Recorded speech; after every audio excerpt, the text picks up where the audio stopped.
So who exactly was Cain's wife? Well, the answer might surprise you. We're going to find out today.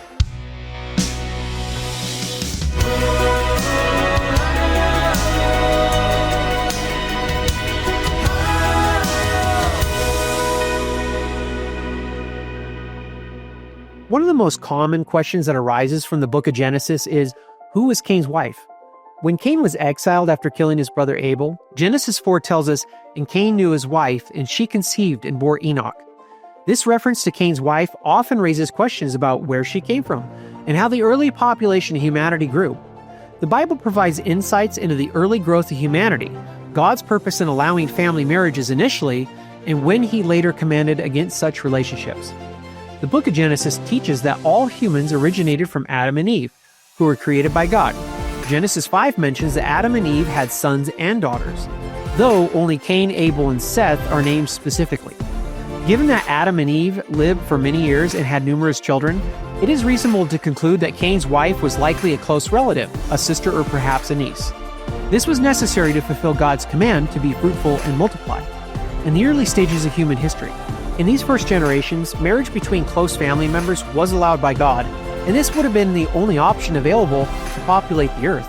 During this period, such unions were necessary and not considered sinful. Immediately following creation, genetic purity was much higher than it is today. Adam and Eve were created perfect, without genetic mutations or flaws. The human genome was still untainted by the cumulative effects of sin, disease, and degradation that accumulate over generations. Marrying close relatives in the beginning did not pose the same risks of genetic issues that it does today.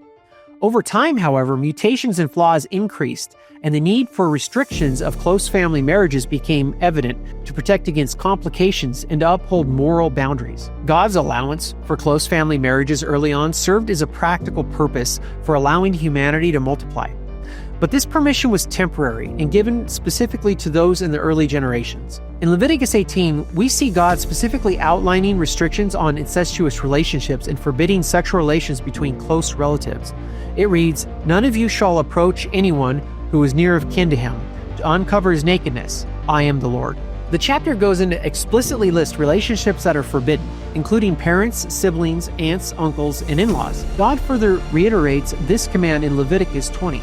Stating that violating these boundaries is punishable by severe consequences, underscoring the seriousness of these laws. The commandment against marrying or having relations with close family members marked a shift in God's direction for humanity. By this time, the Earth's population had grown and marriages outside of immediate family members were available. The law served not only to avoid potential genetic complications, but also to establish boundaries for moral purity and family honor within the community of Israel. The New Testament reaffirms these principles, demonstrating that they were not simply cultural, but foundational moral principles. Paul addresses a case of incest in 1 Corinthians 5:1, where a man is living with his father's wife.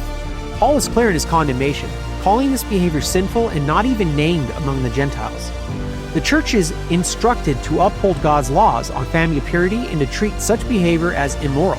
By setting these boundaries, God emphasizes the importance on family honor, community health, and the sanctity of marriage. Marriages within family lines were no longer needed, as there were more options for spouses, and these laws would prevent complications that arise from close genetic relationships. In conclusion, Cain's wife was likely a close relative, which was permitted and necessary during the earliest generations of humanity. God, in his wisdom, allowed close family marriages initially to ensure that humanity could multiply and fill the earth.